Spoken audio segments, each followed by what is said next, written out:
ভোটযুদ্ধে নামার প্রস্তুতি চলছে বঙ্গে। শাসক থেকে বিরোধী সব শিবিরেই চূড়ান্ত ব্যস্ততা। দুর্নীতি ইস্যুকে যখন হাতিয়ার করে এগোতে চাইছে বিরোধীরা, তখন শাসক দল মূলত ব্যস্ত তাদের জনমুখী প্রকল্পগুলিকে সাধারণ মানুষের কাছে তুলে ধরতে। শুধু উন্নয়নের পাঁচালী প্রচার করেই থমকে নেই তৃণমূল। অভিনব ভাবনার মাধ্যমে মানুষের কাছে পৌঁছে দেওয়ার প্রচেষ্টা চলছে জোর কদমে। সোমবার এমনই ছবি ধরা পড়ল মালদার চাঁচল 2 নম্বর ব্লকের জালালপুর গ্রামে। লক্ষ্মীর ভান্ডার, কন্যাশ্রী, রূপশ্রী প্রভৃতি রাজ্যের নানা জনমুখী প্রকল্পগুলিকে কেন্দ্র করে কুইজ প্রতিযোগিতার আয়োজন করা হয়।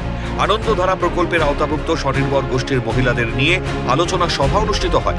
এলাকার শতাধিক মহিলা সবাই হাজির হন। তাদের উৎসাহ দেওয়ার জন্য জেলা এবং ব্লক প্রশাসনের উদ্যোগে কুইজ ও মিউজিক্যাল চেয়ার প্রতিযোগিতায় নানা রকম পুরস্কারেরও আয়োজন করা হয়।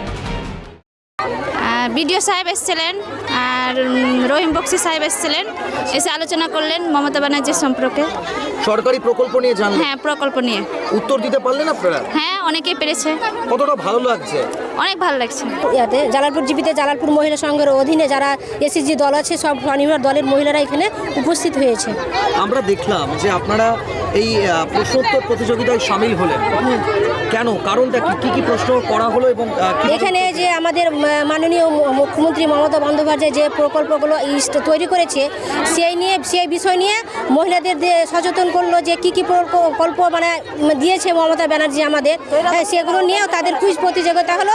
প্রত্যেকটা মহিলা ভালোভাবে উত্তর দিল, তার সাথে তাদেরকে একটা করে প্রাইজ ধরিয়ে দিল। উৎসাহের সঙ্গে মহিলাদের প্রতিযোগিতায় অংশগ্রহণ করতে দেখে বালতিপুরের তৃণমূল বিধায়ক আব্দুর রহিম বক্সি বলেন, মানুষ খুবই খুশি।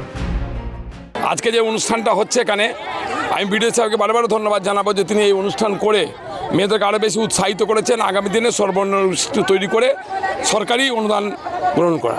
সরকারের একাধিক প্রকল্প নিয়ে প্রশ্ন করলেন, কেমন দেখলেন? স্বতঃস্ফূর্ত সাড়া কেমন পেলেন?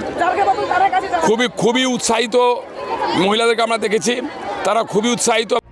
সম্প্রতি বাজেটে লক্ষ্মীর ভান্ডারে 500 টাকা বাড়ানো হয়েছে। সেই আনন্দের যেন একটা ঝলক দেখা গেল সবাই উপস্থিত মহিলাদের হাসিতে। এই আনন্দ উচ্ছ্বাস ভোট বাক্সে কতটা প্রভাব ফেলবে তা যদিও সময় বলবে। মালদা থেকে অভিষেক সাহার রিপোর্ট, ক্যালকাটা নিউজ।